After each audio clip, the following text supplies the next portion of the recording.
दोस्तों, अक्सर ऐसा होता है कि लोगों की कमी रहती है और लोग दोष सिचुएशन को देते हैं, स्थिति को देते हैं, परिस्थिति को दोष देते हैं, अपना दोष नहीं देते हैं, अपना दोष नहीं मानते हैं। स्थिति, परिस्थिति, यहाँ तक कि लोग प्रकृति को भी दोष देते हैं कि अरे अरे मैं तो गया था लेकिन बारिश होने लगी, ये क्यों नहीं सोचा कि बारिश होने वाली है।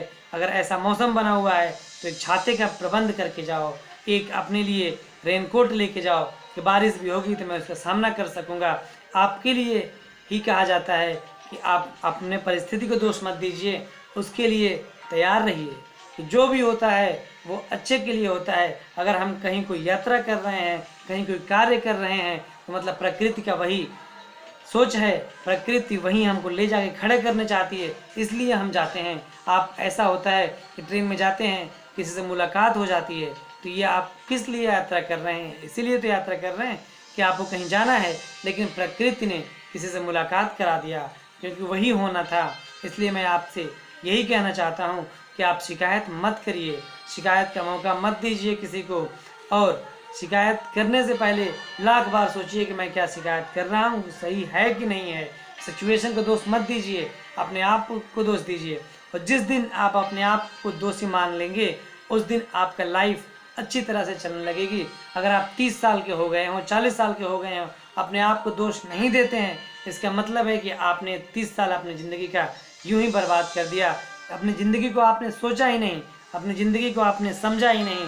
इसलिए मैं आपसे यही कहता हूँ कि आप कभी भी सिचुएशन को दोष मत दीजिए। हाँ, कभी ऐसा होता है कि सिचुएशन ऐसी बन जाती है कि आप अपने लक्ष्य को प्राप्त नहीं कर पाते हो, जहाँ जाना चाहते हो वहाँ नहीं पहुँच पाते हो, अपनी कामयाबी पर नहीं पहुँच पाते हो, परंतु कहीं न कहीं प्रकृति को यही मंजूर होता है। इसलिए आप कोशिश करिए कि जहाँ भी आपको जाना हो, जहाँ भी काम करना है, जो भी काम करना है, जहाँ भी आपको लक्ष्य पे जाना है, सिचुएशन को दोष मत दीजिए। सिचुएशन तो बनी ही रहती है, उस सिचुएशन से अपने आप को निकलने को सोचिए।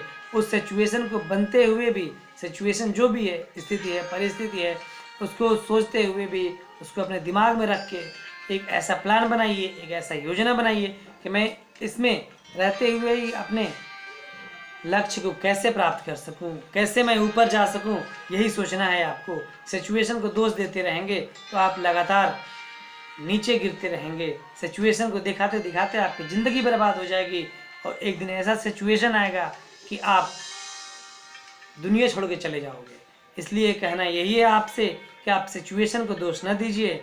जैसे एक लोगों ने कहा कि मैं जा रहा था और सड़क पे कीचड़ थी, इसलिए मैं फिसल के गिर गया।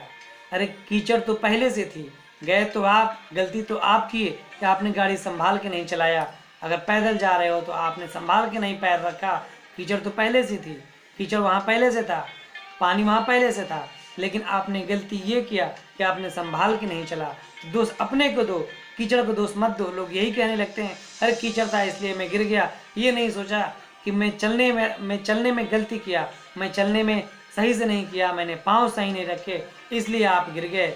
मैं आलोका ग्रुप से आलोक सिंह आपसे यही कहना चाहता हूँ कि अपने लिए तो सब जीते हैं, परंतु दूसरों के लिए जीना एक अच्छी पहल है। धन्यवाद।